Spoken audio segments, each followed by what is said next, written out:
Yes, tensions are ramping up in the Middle East. It's been surging for the last few weeks. The United States continues to deploy additional warships towards the Iranian waters. Tehran, meanwhile, is vowing a powerful and almost unprecedented response if the American military takes action. A second U.S. military campaign in Iran. Remember, just 6 months ago in June, America and Israel had carried out a massive 12-day bombing campaign. Depending on the scope and scale of the second campaign, if one were to be started, that could be far more destabilizing than what we saw back in June. Can Donald Trump replicate the Venezuela model in Iran, or is Iran vastly different from Venezuela? I explore that topic. And I'm going to do that for Greenland. Or the respect within the countries. US President Donald Trump reiterated his threats against Iran this week, and he's now set to be considering another preemptive war against Iran. Whether or not this will get rid of the Ayatollah regime, that is still an open question. But Trump posted on social media earlier this week that Tehran's leaders have to make a deal to stop their nuclear program, or they will be held to pay. There is nothing on the ground to show that Iran has made any significant progress in the last 6 months to enhance its nuclear program. Back in June of last year, America and Israel had carried out massive bombings on 3 of Iran's top nuclear sites. At that time, Trump had triumphantly declared that Iran's nuclear program had been obliterated. But now he's making the same threat again and offering the same carrot of nuclear talks at the same time. As a result, there are multiple questions about the timing and the motive behind Trump's saber-rattling. Are his threats simply intended to bring Iran back to the nuclear negotiation table? Would a military strike, if it happens, against the nuclear program only be a pretext to oust Ayatollah Ali Khamenei, the supreme leader? Why have Trump's stated reasons for targeting Iran shifted back to the nuclear program after he initially said he was seeking to defend the protesters? In fact, he had explicitly told those protesters on social media that help is on its way. They had mounted a powerful challenge to the regime, but the regime crushed it down. Trump was asked about it in this week's cabinet meeting, and this is what he had to say. I have had, and I am planning on it, yeah. We have a lot of very big, very powerful ships sailing to Iran right now, and it would be great if we didn't have to use them. I told them 2 things. Number 1, no nuclear, and number 2, stop killing protesters. They're killing them by the thousands. You know, I stopped 837 hangings 2 weeks ago, but they're going to have to do something. Nobody's seen anything like this. A second American military campaign in Iran, depending on its scope and scale, could be far more destabilizing to the region. And here's why. First among them is the belief inside the White House that the recent protests in Iran, combined with the dire economic situation in the country, have so weakened the regime that American or Israeli military action could hasten the collapse of the regime. Second, an assessment among Israeli intelligence agencies is that an Iranian counter-strike using ballistic missiles could focus on large cities in Israel and not any other part of the region, including American military bases in the Middle East.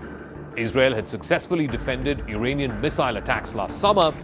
The Department of War has backed up President Trump's threats, beginning with a large military buildup in the Middle East. That includes the USS Abraham Lincoln, one of the biggest aircraft carriers in the world, various destroyer ships that are capable of firing long-range missiles, fighter jets, refueling capabilities, missile defenses have all, an entire armada has been flown into the Persian Gulf. When President Trump said, we're not getting a nuclear Iran, you won't have a nuclear bomb, he meant it. And we sent those B-2s halfway around the world, and they never noticed.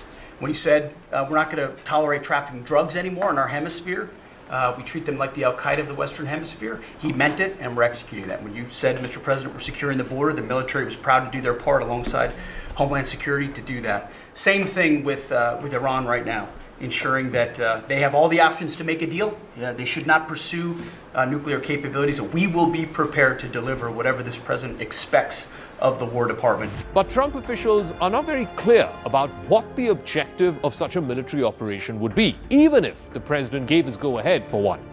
Secretary of State Marco Rubio was pressed at a Senate hearing this week about what would happen if Iran's government were to fall. What replaces it? He didn't seem to have a very definitive answer, but he gave ample indication that an attack on Iran could be imminent. For all you know, it could also be a bluff. With the Trump folks, one can never tell.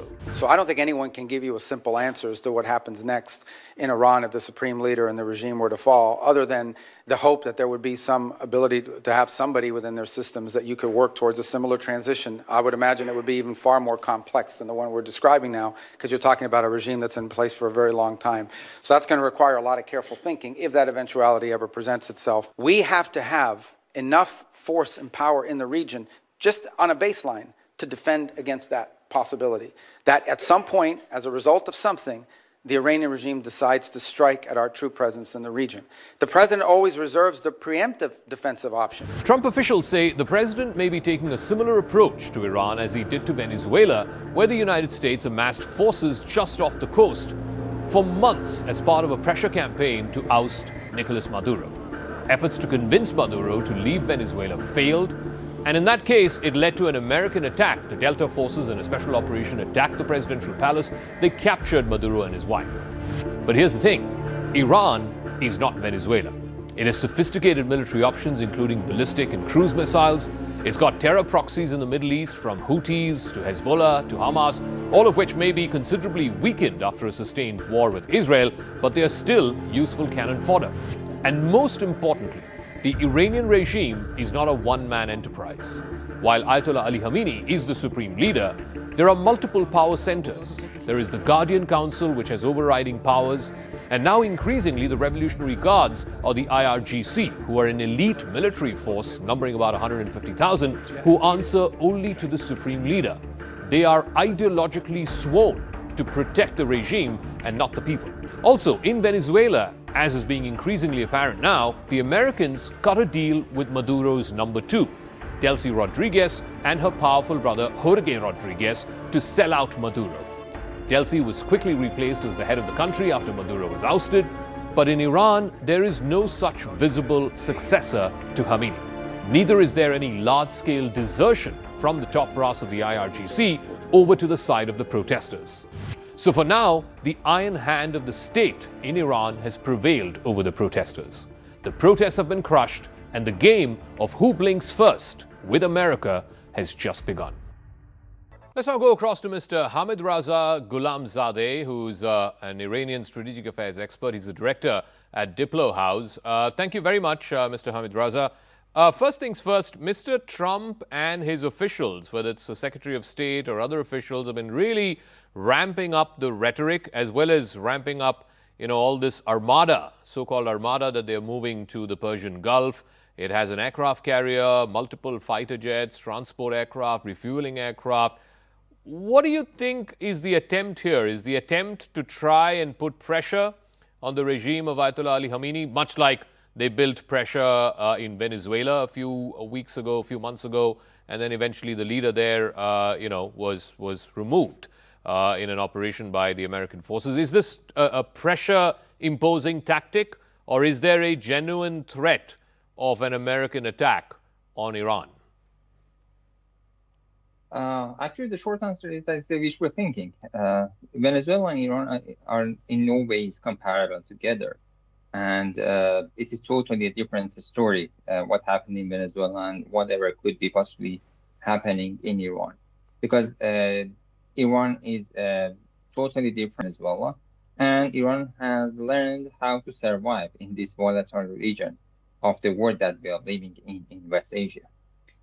And Iran has proved that during the 12-day war, that is not going to bring into its knees, and it would be resisting against any attacks from outside. So why then is the Trump administration doing this? Why are they moving such a large armada of weapons and weaponry? He also, over the last couple of days, has been, saying on social media that the Iranian regime should make a deal on the nuclear issue. Again, we thought this was not about the nuclear issue. This was about, the protesters and the actions that have been taken by the Iranian state against the protesters. Suddenly now we're back to the nuclear issue. Why do you think that is? That's the wishful thinking part that I mentioned, because part of his administration and his allies are selling this idea to him that Iran is at its weakest point, as Marco Rubio has just said yesterday. And they think that they might might actually be able to attack Iran and to topple the establishment here in Iran.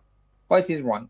What he is doing, he's considering this possibility, and he's bringing that beautiful armada, as he's saying, quote unquote, and to bring here, first, maybe they can frighten Iranians, and by bullying Iranians into some negotiations, they can actually have some benefits and to make some agreement, or let's say more correctly, to dictate some agreements to Iranians.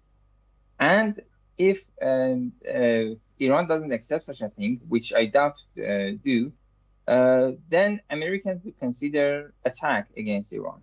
But for attacking, they would actually do only calculations.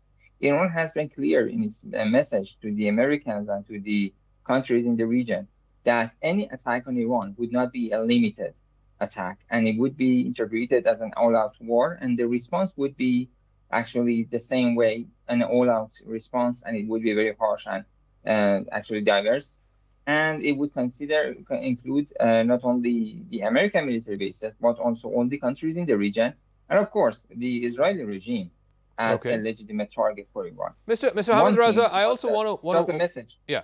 Just a message that the Americans had sent to Iran was that they had asked Iran to evacuate one of the military bases so that the Americans can attack, and then they stop everything, and Iran did not accept, because if there's an attack at any side, there would be some reaction and response from the Iranian side. So that suggestion and proposal was rejected by Iran. I want to get one final word, but at the end of the day, you know, there also needs to be some sort of thinking in Iran, I'm sure, about a succession plan for who will take over after Ayatollah Ali Khamenei, because he's 86 years old, he's not getting young. You know, in Venezuela, again, it's not comparable. Iran and Venezuela are completely opposite. But if effectively what the Trump administration used is military force and got a regime, not a regime change, but a change at the top of the government, the vice president replaced the president. Is there any visible successor or even a path for succession for who will take over from the supreme leader? As you may know, Ayatollah Khamenei is the second leader after the Islamic Revolution, and we have all the procedures in the constitution that suggest how the next leader would be appointed. And we have all these mechanisms and all the discussions. We have the Assembly of Experts, who is responsible mainly for actually monitoring the leader and appointing the next leader whenever it is necessary. So we have all the procedures. Even if there is any incident for the current leader, they would easily appoint the next one. Categorically, what they do is that every 6 months, they have some discussions, of course, secretly, and they discuss possible people, possible potential next leaders to be considered, and they discuss that every 6 months. It's not for now, it has been since the year that Ayatollah Khamenei was appointed. Every year, twice a year, they are gathering and discussing certain things, because anytime there might be some incidents, and death is something that comes to everyone. So this consideration is always on the ground, on the table for the Assembly of Experts, and there is no serious matter about that. Okay, Mr. Hamid Raza Ghulamzadeh, thank you very much for joining us here on News 18. Thank you. Thank you very much.